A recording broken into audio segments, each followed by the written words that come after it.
Welcome back to Yehoshua's Daf Yomi Shiur, where the Daf continues daily until the complete revelation of Mashiach ben David, Messiah the son of David.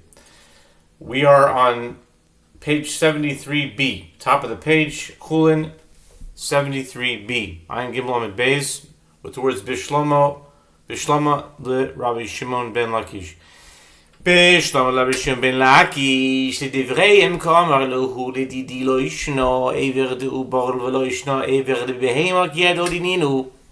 Rabbi Meir's statement appears inconsistent with his opinion, as he holds that a hanging limb is not rendered pure by slaughtering the animal. The Gemara suggests that this difficulty can be resolved only according to Rabbi Shimon ben Lakish's version of the rabbi's opinion, but not according to Rabbi Yochanan's version.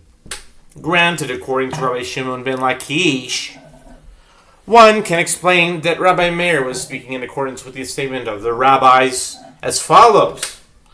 According to my own opinion, there is no difference with regard to the limb of a fetus, and there is no difference with regard to the limb hanging from an animal. They are the same in that the slaughter of the animal does not render either of them pure. Accordingly, Rabbi Meir must have been speaking in accordance with the opinion of the rabbis that a limb hanging from an animal is rendered pure by the animal's slaughter. Ella, Rabbi Yochanan Kashya. But according to Rabbi Yochanan, who holds that both the rabbis and Rabbi Meir agree that a limb hanging from an animal is not rendered pure by the animal's slaughter, Rabbi Meir's statement is difficult, as it is inconsistent with both his opinion and the rabbi's opinion. The Gemara concedes the challenge. Ela itmar hachia itmar. Amar Rabbi Shimon ben Lakish k'machloikes be'ubarim, kach machloikes be'ivorim. Rabbi Yochanan amar machloikes be'ubar, aval be'ehema divrei kol ein shchita v'senipul. Rather, if such a dispute was stated, it was stated like this. Rabbi Shimon ben Lakish said, just as there is a dispute between Rabbi Meir and the rabbis with regard to fetuses whose limbs emerge from the womb, so too they have a parallel dispute with regard to limbs hanging from an animal. And Rabbi Yochanan said their dispute is only with regard to the limb of a fetus that emerged from the womb, but with regard to a limb hanging from an animal, everyone agrees that the slaughter of the animal does not render such a limb as though it had already fallen off prior to the slaughter, and does not impart the impurity of a carcass. According to this version of Rabbi Yochanan's understanding of the dispute, Rabbi Meir's statement is consistent even with his own opinion. Amar Rabbi Yossi Rabbi Chanina, my time with Rabbi Yochanan aliba Rabbi Meir, Hai Gufa Bahai Rav Gufa. Rabbi Yossi and Rabbi Chanina said, what is the reason for the distinction made by Rabbi Yochanan concerning the opinion of Rabbi Meir that the slaughter of an animal does not render pure the limb of its fetus, but it does render pure a limb hanging from the animal itself? It is that this hanging limb is part of the animal's body, but that the limb of the fetus is not part of his body. Amar Rabbi Yitzchak bar Yosef, Amar Rabbi Yochanan, Hakol Moedim Shemiso Isenipul, Ein Shchita Isenipul. The Gemara continues to elucidate the dispute between Rabbi Meir and the rabbis. Rabbi Yitzchak bar Yosef says that Rabbi Yochanan says everyone agrees that the death of an animal by means other than slaughter renders a limb as though it had already fallen off prior to the animal's death. Therefore, it will not have the impurity of a carcass, but it will have the impurity of a limb taken from a living animal. And likewise, everyone agrees that the slaughter of the animal does not render a limb as though it had already fallen off prior to the slaughter, and therefore it will not have impurity of a carcass. But my askinan, the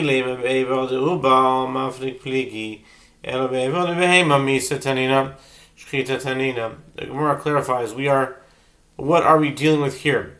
If we say we are dealing with the limb of its fetus that emerged from its womb, Rabbi Meir and the rabbis explicitly disagree with regard to this case. Rather, we are dealing with a limb hanging from an animal. But if so, Rabbi Yochanan's statement is unnecessary with regard to a hanging limb.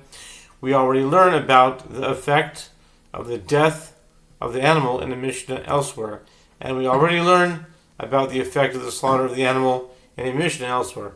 Misa tanina, mesa behema, abaso tzorich hechshel.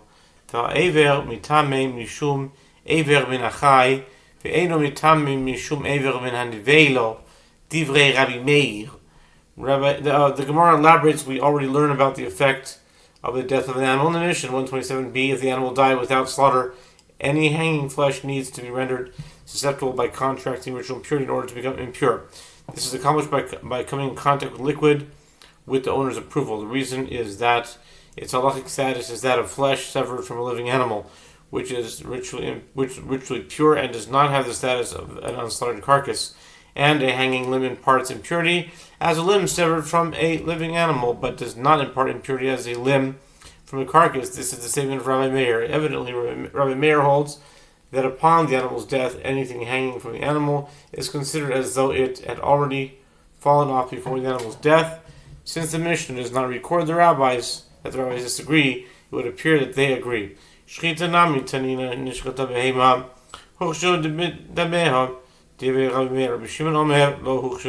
Likewise, we already learned about the effect of the slaughter of an animal in the same Mishnah.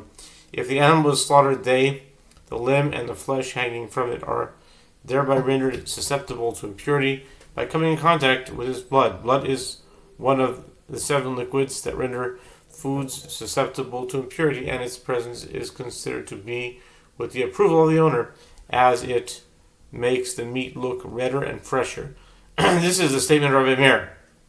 Rabbi Shimon says they were not rendered susceptible to impurity through the animal's own blood, but only once they were wet with another liquid with the owner's approval.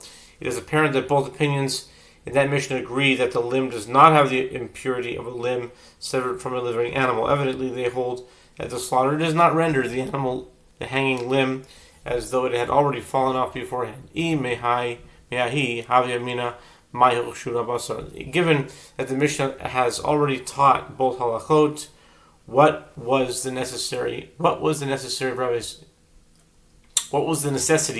of Rabbi Yochanan's statement? The Gemara answers, if these halachot were derived only from that Mishnah, I would say that actually slaughter does render a hanging limb as though it had already fallen off beforehand, and such a limb would have the impurity of a limb severed from a live animal. If so, what does the Mishnah mean when it states they rendered susceptible to impurity by coming in contact with its blood?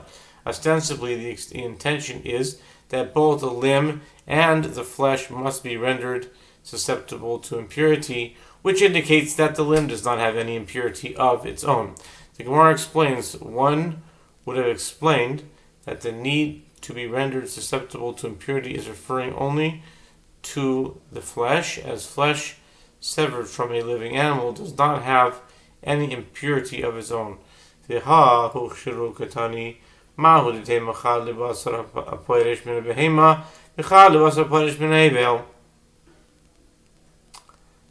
objects, but the Mishnah teaches they are rendered susceptible in the plural, which is apparently referring to both the flesh and the limb, which were mentioned previously in the Mishnah. The Gemara explains, you might say that the plural is used because the statement is referring to 2 types of hanging flesh that upon slaughter are considered to have been separated from a living animal.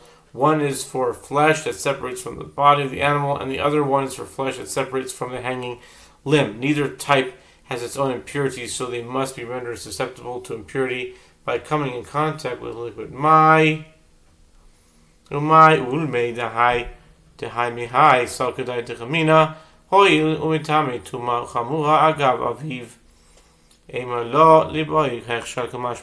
asks, but in what way is it more compelling to apply the halacha to this type of flesh than to that type, making it necessary to state the halacha with regard to both? The Gemara answers, it might enter your mind to say that since flesh that is attached to a limb severed from a living animal imparts the same severe form of ritual impurity as a limb on account of being a part of it, one might say that once the flesh is separated from the limb, it does not need to be then rendered susceptible to impurity. To reject this possibility, the Mishnah uses the plural form to teach us that this type of flesh does need to be rendered susceptible to impurity. Amar Rav Yosef, Nekot de Rabbi Yitzchak bar Yosef bidach, de Rabba bar Chana koi kavate.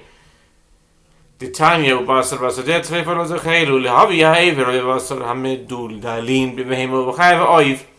Ushchaton shehein asurin. Rabbi Yosef said, take the statement that Rabbi Yitzchak bar Yosef says, that Rabbi Yochanan says, meaning that the slaughter of an animal does not render a hanging limb as though it had already fallen off prior to the slaughter in your hand, accept it as correct, as Rabbi Bar Chana also holds in accordance with this opinion, as it is taught in a bright, and flesh that is torn in the field you shall not eat. Exodus 22:30. This serves to include the case of the limb or the flesh that was partially cut off but was still hanging on a domesticated animal or on an undomesticated animal or on a bird, and one slaughtered them. It is derived that they are prohibited as limbs severed from a living animal, and Rabbi Bar Chana says that Rabbi Yochanan says with regard to the ruling of this Braita.